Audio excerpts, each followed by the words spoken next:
So, in the early days of research in autism with the triad of impairments, more and more researchers began to focus on this idea that autistic individuals had difficulty, special difficulty, understanding the minds of other individuals. If you think about your own mind, we have beliefs, we have desires, we have intentions, and these are psychological concepts, but we can not only recognize these concepts for ourselves to understand what's happening in our own mind, we can use them to understand other people's minds.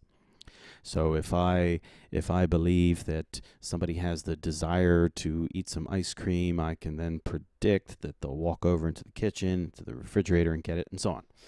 So the idea here is that perhaps autism was characterized by a deficit in the systems that help individuals understand other people as having minds, and that understanding then is useful for predicting their behavior. So in the 80s and 90s, researchers began to try to test some of these ideas, and this research is sometimes called the theory of mind research, TOM for short. And one of the tests is called the Sally Ann test, and you can see it down here in the pictures here. So let's meet Sally. Here's Sally, and Sally has a basket, and here's Ann, and Ann has a box, right? Now Sally also has a marble, and what Sally's going to do is put the marble into her basket, right? And Ann is sitting here watching, seems to be pleased at what she's seeing. Well, now Sally goes out for a walk. Now notice Ann here, what she's going to do is she's going to get up and she's going to take the marble out of the basket where Sally had put it and put it into the box, right? And so remember, Sally is out for a walk, right? Did not see that transfer. Now Sally comes back and she wants to play with her marble. So there she is. So a simple question can be asked is, where is Sally going to look for her marble, right? Now, if we go back up to the data here, normal 3-year-olds have difficulty with this test. So normal 3-year-olds will tend to say that Sally will look in the box where the marble actually is. And that's kind of interesting. It's as if that the 3-year-olds can't seem to represent that Sally might have a false belief, right? So Sally, they think, will look in the box where the child who's witnessed this whole thing, child knows the marble's here, and the child will say that Sally will also look in the box. By 5 years old, children are successful in this task. They can understand that another might have a false belief about the world and that false beliefs will influence behavior. So by 5, children are able to say, oh, okay, yes, I know the balls or the marble's really in the box, but Sally doesn't know about the transfer and Sally will look in the basket.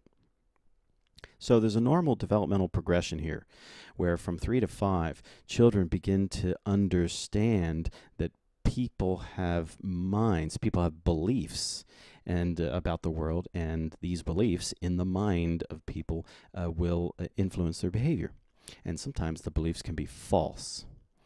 Now that's a normal progression from 3 to 5. Autistic children, even age 12, have difficulty on this task.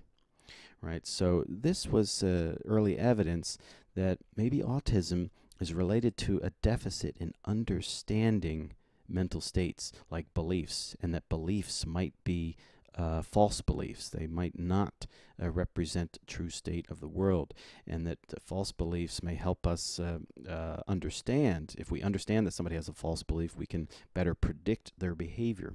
Well, if you're not able to represent that somebody has a false belief, then predicting their behavior will be difficult. So this is the kind of test that was used, and sure enough, autistic individuals didn't succeed very well at this. Now, of course, in psychology, there are all kinds of questions we have to ask about a procedure like this. You know, did the autistic subjects, did they really understand what question was being asked of them down here? And so there are various types of sort of control procedures to check for this type of thing. So here's some of the questions that they would ask along with the critical question, where will Sally look, right, for her marble? Here's the reality question, where is the marble, right? So here you're asking the subject to just kind of answer that question. Where is the marble? So do they have a representation? You know, do they remember that it was transferred and so on? The memory question, where was the marble in the beginning? Right? So again, did they understand that originally the marble was in the basket and then it ends up in the box? And then the belief question, where will Sally look for the marble? That's the tough one, right? So that's the one that I just illustrated a moment ago. But take a look at the results for the reality and the memory question. This is for autism, for Down syndrome individuals, and normal individuals. Notice for both the reality and the memory questions, autistic individuals are succeeding in answering those questions correctly. The significant deviation is with the belief question. Okay, so it looks like there is, that's not an issue, that they sort of don't understand the questions, or they don't remember what was going on, at least insofar as these questions end up yielding correct responses. It looks like there's a problem with the belief type question.